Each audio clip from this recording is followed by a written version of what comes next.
I think it's important for me as the new chief of the Little Rock Police Department to share with the citizens my vision, the vision that I have for the department and for the community. I think it's also important for me to talk about some important topics that we've been asked about. And so I think I want, well, not think, but I know it's important for the citizens to hear that from me. And so I want to talk about some things that are upcoming. There's been some talk about a Citizens Review Board. Let me assure the citizens of the city that in the very near future, myself and Mayor Scott will be talking to the Department of Justice regarding citizen review or citizen advisory committee. But it's important for the community to understand that we want to develop the best review policy or advisory policy for the city of Little Rock. We do not want to use a canned program. We want to make, once again, we want to make sure we have the best board or committee for the city of Little Rock. Another thing that we want to talk about, I've talked about transparency during the process. I talked about transparency. And one of the things that we are looking at, we have submitted an RFP for body-worn cameras. We're very, very excited about this. As you know, that takes time. It's nothing that we can do overnight. It's very important for us to establish a policy first and also to establish a process in which our officers can test whatever body camera we decide to go with. We'll soon be receiving bids on the body cameras. The other thing that's important to the citizens is the topic of no-knock warrants. I want to ensure the citizens of the community that as the new police chief, it's my responsibility to review all policies and procedures here in our department. I'm reviewing those. I'm making sure that I speak with staff about policies. That's important to me.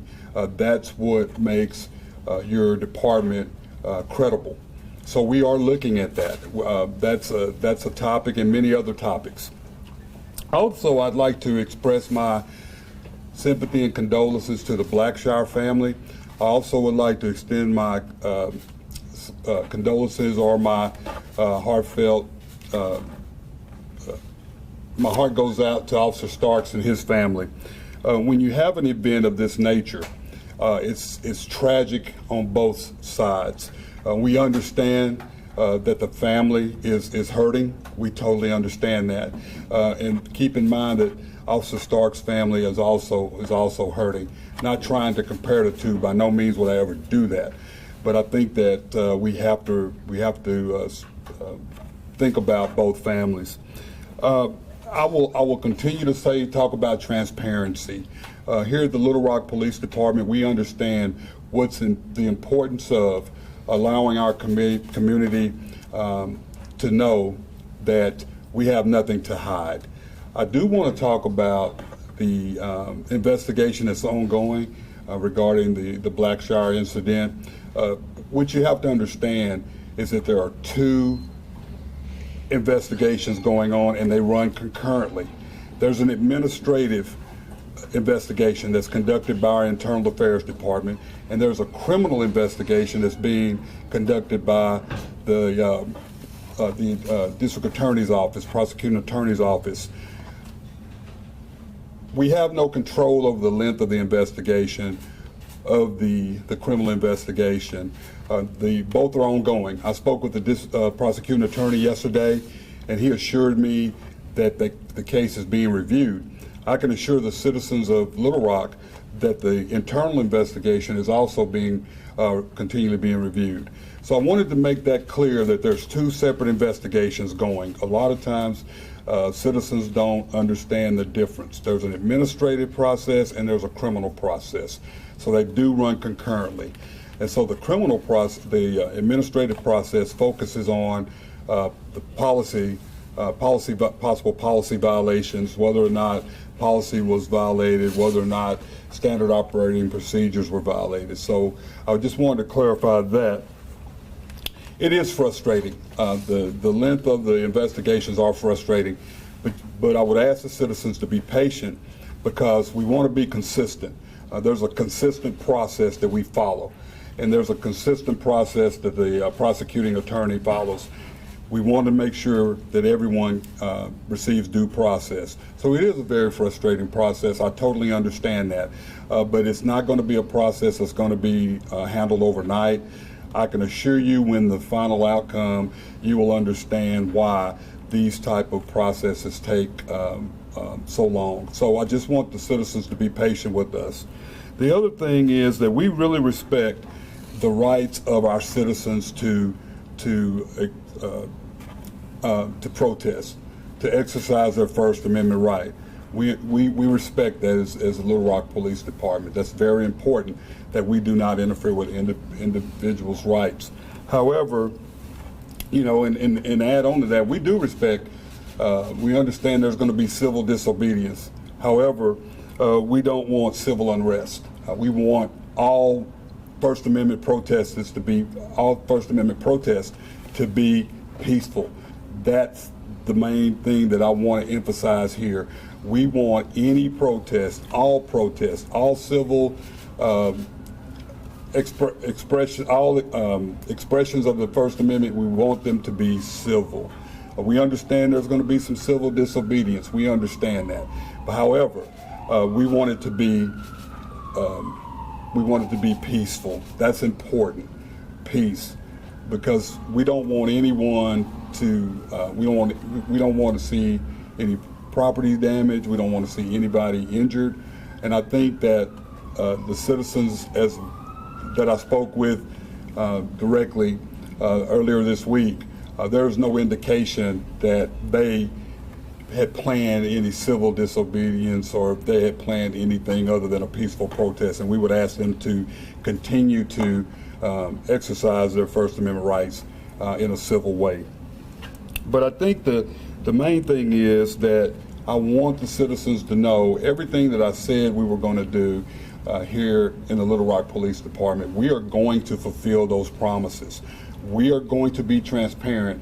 We are going to be respectful. We are going to continue to emphasize 21st century policing. That's important. Transparency, transparency, transparency. That's the key to a successful relationship between the community and our police department. And so I want to be held accountable. That's important. I told everyone, like I said during the process, everything that I said. I truly believe that we will be the safest city in Arkansas, and I truly believe that we are on the way to be one of the safest cities in the nation. So I appreciate each and every one of you being here today, and I will take questions. Yes, ma'am. Is there any necessity for the internal investigation to go on longer than the criminal one? Can the IA department make a decision before the prosecutor returns his decision? So, you know, industry standards are, and based on our career, we have it's all about due process. So they're both separate. So the main thing we want to do is make sure we do a thorough investigation. So it's not that could we do it this way? I'm probably sure if we cut corners, but we're not going to cut corners. We're going to make sure any employee that's involved in a internal investigation is going to receive due process. We don't want to cut corners. Everyone, no matter what the citizens might think, we can't cut corners because that's a part of integrity and credibility. Chief, has the prosecutor given you any kind of, direction to how long it will take for them to review that criminal case and when they'll decide if charges are going to be filed? He has not given me a timeline, but what he has told me is that the investigation is ongoing, and they are still reviewing the case packet. Yes, ma'am. Where do you draw the line between civil disobedience and civil unrest? You know, we try to give everybody an opportunity to correct their actions. And I think when it gets to the point of destruction of property and also the possibility that someone would be injured, including citizens and officers, I think that draws the line. And I think that you would find throughout the country, there are departments that they allow citizens to express, and they allow there may be some civil disobedience.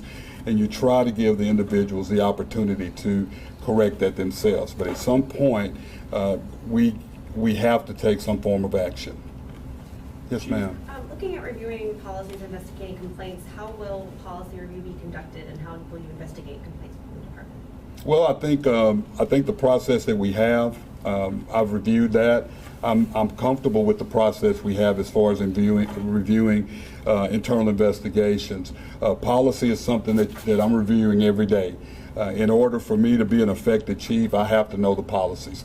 I have to stand up in front of the citizens, and when they ask a question, I want to make sure that I discuss the proper policy, because if I don't, that goes my credibility. So it's an ongoing process. I've been ever since the day after the mayor announced me as chief. I've been reading the policy. It's very interesting so far. I see it.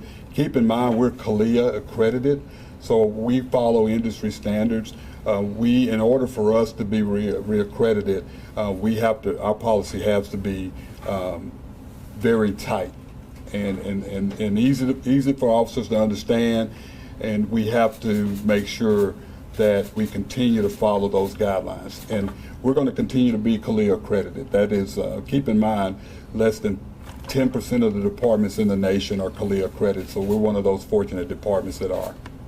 Chief, the mayor said that the FBI would be in contact over the Black Shark case, and now the attorneys for Roger Talley are saying that they've been talking with the FBI and they believe the FBI is speaking with you. What can you tell us about those conversations with federal authorities about these two cases or other cases? Yeah, I think those are separate topics. I have not personally spoken with the FBI. I've heard that there has been some inquiries by the FBI, but I have no direct knowledge of that. I have not spoken to anyone from the FBI. If they were, what was your reaction? I can't answer that until I would be contacted, because that's a federal investigation and we're conducting a state investigation. So just to clarify, Chief, you're not aware of any kind of investigation by the FBI into the LRPD? I'm not aware of any. I've been here, this is my 4th day. I have not heard that. This is the first time I've heard that. So I have not spoken with the FBI. You would think that would be something that you would know even 4 days in, hey, the FBI is investigating, because I mean, that's a pretty big deal, right? I believe so. I absolutely think I would know something about it. Can you also just speak to how you're communicating with officers ahead of possible protests this weekend? I mean, this is obviously a very important time in making sure that civil liberties are protected and protests remain peaceful. What kind of message are you giving the department ahead of these planned demonstrations? I think the main thing is emphasizing First Amendment rights. And then, like we said earlier, we know there's going to be some civil disobedience. We totally understand that. We allow the expression, but I think the officers are well aware that they're very well trained here. They're very aware of the First Amendment, and they're very aware of what the limits that we will allow when it comes to civil disobedience. And I'll say this again, when you start destructing property, when you start putting citizens in danger, we have to react. And I have no doubt from the men and women of the Little Rock Police Department, it's going to be in a professional manner. I have no doubt. Chief, can you tell me about some of your experiences when it comes to dealing with these kind of things? You've been here 4 days, and I would say you have a lot on your plate already. Right. It's all the same. It's all about communicating. I thought it was very important for me the other day to actually go down and speak with the protesters and listen. A lot of times we don't have to say anything. People just want to express their concerns. That's very important. So I felt that it was important. I'm a communicator. So a lot of times I try to go down and I try to meet with the individuals directly. There are times when they'll ask questions and you may not have an answer, but you can listen and then you can provide a follow-up answer to their questions. However, I will say I was honored to go down and speak with them, and I think that I understand their frustration. I totally understand it. I understand their concerns, and that's why it's important for the family and for the community to understand we can't cut corners in our administrative investigation. And I don't believe that the prosecuting attorney, in speaking with him, I think he feels the same way about not cutting corners. So we have to trust each other, and although there's separate investigations, we have to allow the experts in the police department to review the administrative case, and prosecuting attorney is the expert in criminal. So we don't too much get into each other's business. That was the last question. Thank y'all for coming. Thank you, Tom.